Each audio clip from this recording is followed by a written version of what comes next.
Good evening and welcome to News All Round, coming to you live from the of Askmedia here in Askmedia. Here are the headlines. The Nanado-led NPP government has been the worst government, Sammy Gyamfi claims. Sammy Gyamfi claims Mahama borrowed money for infrastructure. The constructors of Pokwase interchange cry out to the government that 20 Ghana Cedi 20 pesos is an insult to them. These and many more will be coming to you for the next 30 minutes here at Ask TV. Let's say a big thank you to my proud sponsors, A&A Driving School, A&A Travel and Tours, Askmedia Training Institute, and Rich City Estates. My name is Sandra Ama Okaiwa. Let's take a quick break. We'll be right back. Bring it on, bring it on. Askmedia Training Institute, a radio and television practical school. Identity Emma wana opese waye adwuma radio and television eso wana opese osia camera works, wana opese osia video editing. Enunti se wawie journalism school, anase college of education, polytechnic no wawie, anase university, embo senior high school no wawie, na ayiwani swade hunu se opese waye adwuma radio so anase TV so a. Askmedia Training Institute ana mekanfo edi amawo o hostel edi ma ema ene Mema, and found form ne our Royal TV officer, a walk massive, I want to ensure Royal TV officer, a walk and cry, a chibota, and ABC, and a D and Shanimu, or more gun, Rabank and Esroha. Our matter for Swa, over to your friend 0540 102366. Askmedia Training Institute, or Pizza near the Bema. Things in this land, can't you see?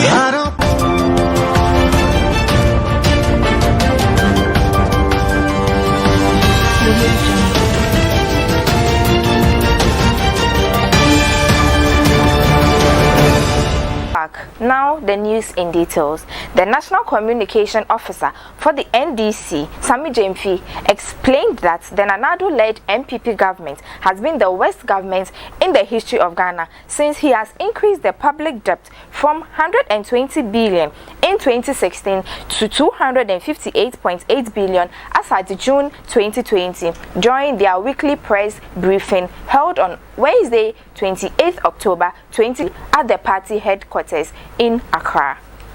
Abusuafo a yeshia ewa ha. Ena ye frame wa anya bone. E katitiri dia.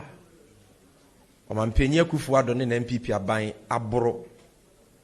Agu oman ne so a emene yen no. Eno ho komo. Ene o man sikasem a ato ape. Na de aho kire aba beto Ghana fo so no. Ene ye frame se ye ne mo bi di ho komo. Abusua de di kan kra no yen ka ye ho se Embra MPP for born to obo to me in the year 2016 omo ka kire Ghana fo nyina se omampanyi Mahama wa bobosia dodo omampanyi Mahama opebosia bokra dodo na wa bobosia ma eka emmene yen ti Dr. Bawumia on Facebook on 24th of March 2015 or assembly was say is it Ghana ye hemic they are say a highly indebted, poor, middle income country. It's almost cancer baby.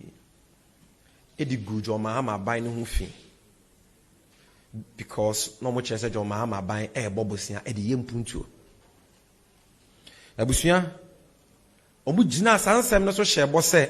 Yan to abamo na ye to abamo mo page 13 of their 2016 manifesto. Omo de omo bete Ghana.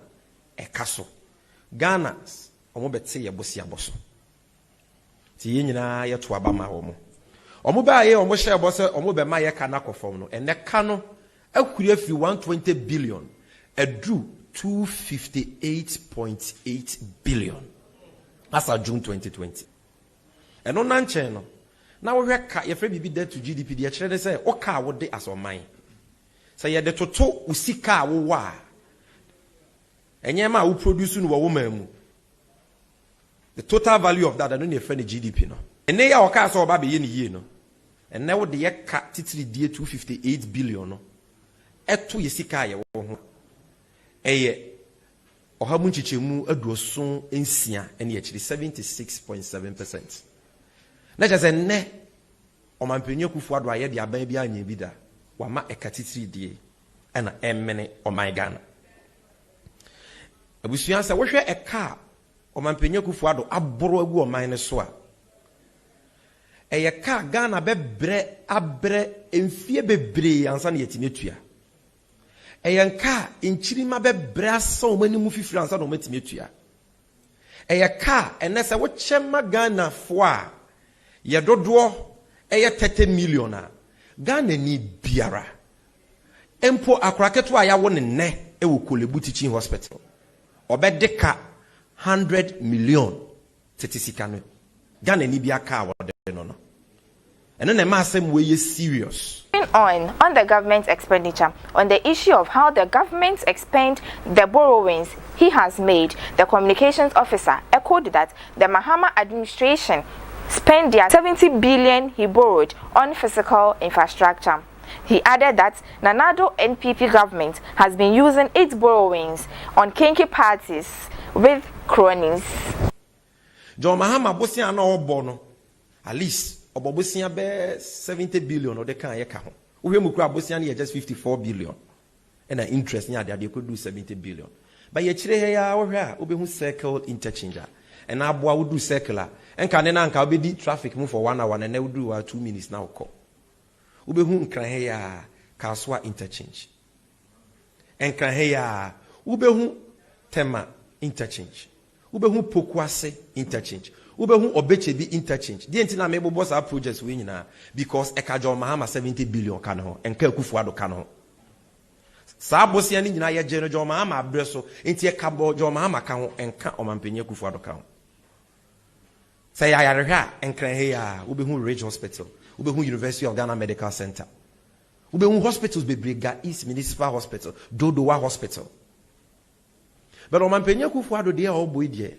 Ye nim de odisika na ye. Omutimi ko bobo siano ma ye kenke party. This is what they have been using their borrowings for. Into Omuni Hospital, Omuni Secondary School. Oka yes free SHS. Abusia free SHS o ma bo 3.2 billion. Enya bosia ene ye de bo free SHS mo bra. Free SHS sika 3.2 billion o ma use no. Eye Ghana oil sika. Ye fan wona yetu na hu sika.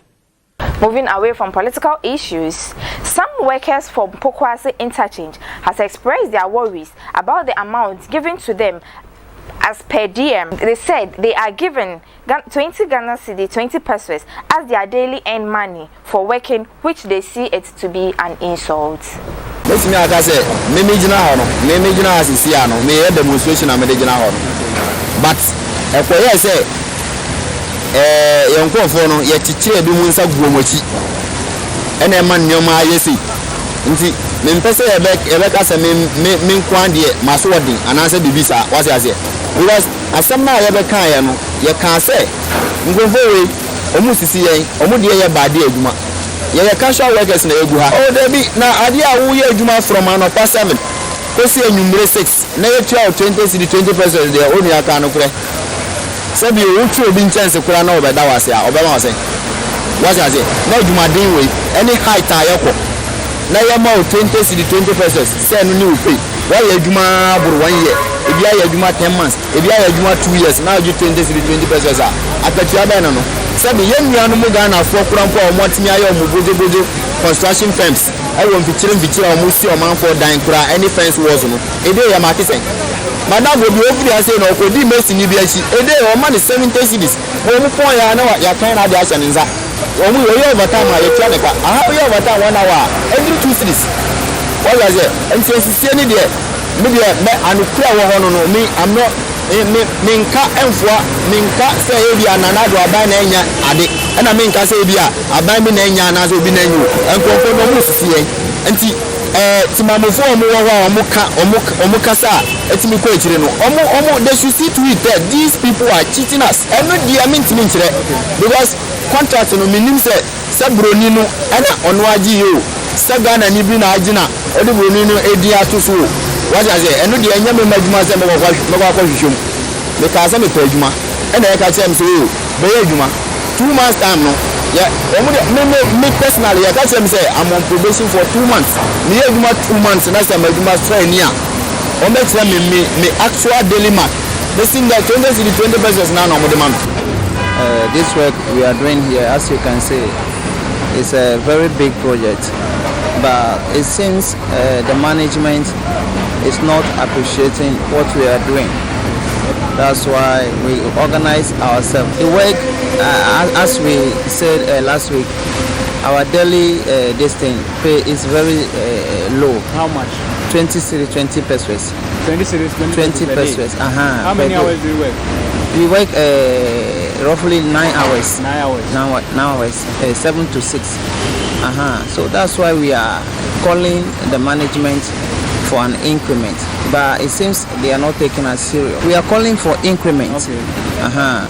But on the day of demonstration, in fact, we did demonstration like 4 days. Okay. But the second day, the police commander at Fokwashti here, he came and he let us know that he is going to start with the management so that they can see how they will do with our distance.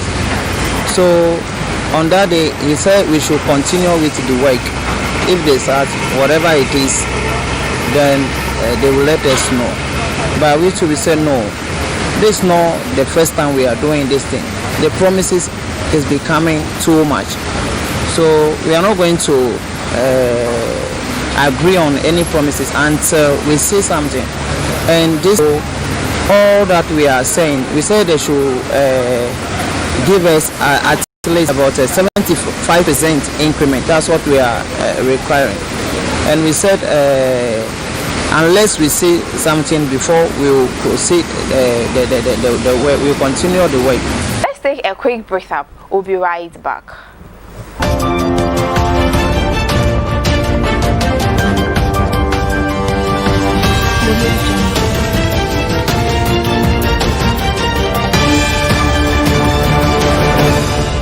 Bring it on, bring it on. Askmedia Training Institute. Radio and television practical school. Identity Emma wana opese waye adwuma radio any television eso. Wana opese osua camera works. Wana opese osua video editing. Enunti se wawie journalism school. Anase college of education, polytechnic no wawie, anase university, embo senior high school no wawie. Na ayiwani swade hunu se opese waye adwuma radio so anase TV so. Askmedia Training Institute ana mekan for edi amawo. O hostel edi ma ema ene mema. Enunti fa form ne ewo Royal TV officer ewo Kumase ahoju enhyaye so anase Royal TV officer ewo Enkran Achibota ene ABC ene di enhwanimu omo oga Rural Bank na esro hwa ahomatofo so a obetumi afrɛ 0540102366 Askmedia Training Institute osi bisa near the Bema. Things in this land, can't you see?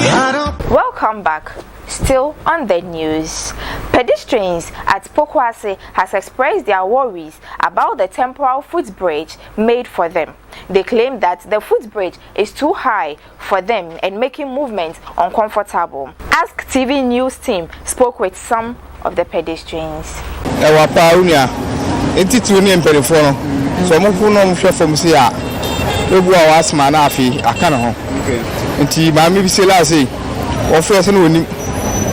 Open for a few years anyway, say, was not as yet.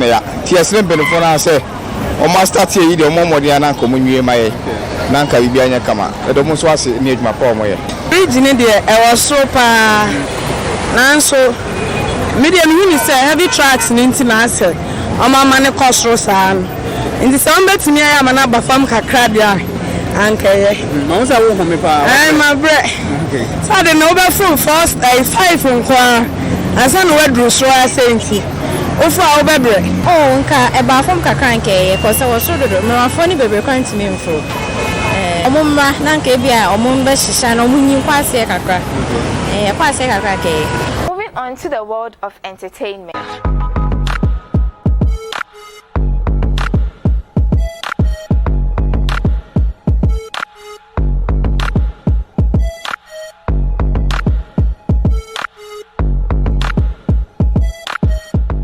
The dancehall artist Shatta Wale has revealed why his baby mama Shatta Michi didn't show up at his all-star celebrity birthday party. According to Shatta Wale, he invited her and she told him that she, Michi, and Majesty, their son, has an appointment somewhere on that day. The whole management that I'm dealing with, so they are from the secretariat. Exactly, I didn't want to disclose it, but I have like 2 females that, I'm really grooming to bring them out, As artists? Yeah, as artists, Are they also here? Yeah, they're also here. Wow. Yeah. But I don't want to pinpoint them. I know. It will be hard for us to find out because there are someone trying to work somewhere. They're all beautiful, so you don't find out. Yes, I know. So, I invited her. It was. I think she wanted to go somewhere with Majesty. Yeah, so I had to take care of that. But I saw people blogging that she said she wasn't invited and stuff, but she had something to do that day. She told me maybe she wanted. I don't think she said that though. I have not had any interview. But I also saw headlines like that though. Yes, but our people. Sometimes they can just create something. We trust them. Yeah, we trust them very much. They're quick. GH quick.